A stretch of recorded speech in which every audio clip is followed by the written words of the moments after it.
Fragments. Hello, everyone. In this video, we're going to begin a new chapter. And in this section, we're going to deal with fragments in detail. So that means that we will deal with fragments in 5 different parts. First, we're going to learn what a fragment is and how to create it. In other words, we'll give some information about fragments and how to use them.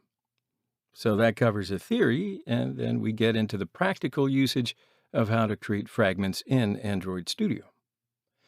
Then we'll focus on how to change fragments with activity. So in other words, we're going to learn how to change a fragment inside activity with another fragment. Then we can deal with the fragment backstacks. So we'll mention the first fragment. We'll explain what a list fragment is and how it works.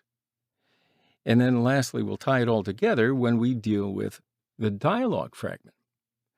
And that way, you'll know everything about fragments with all of its glorious details.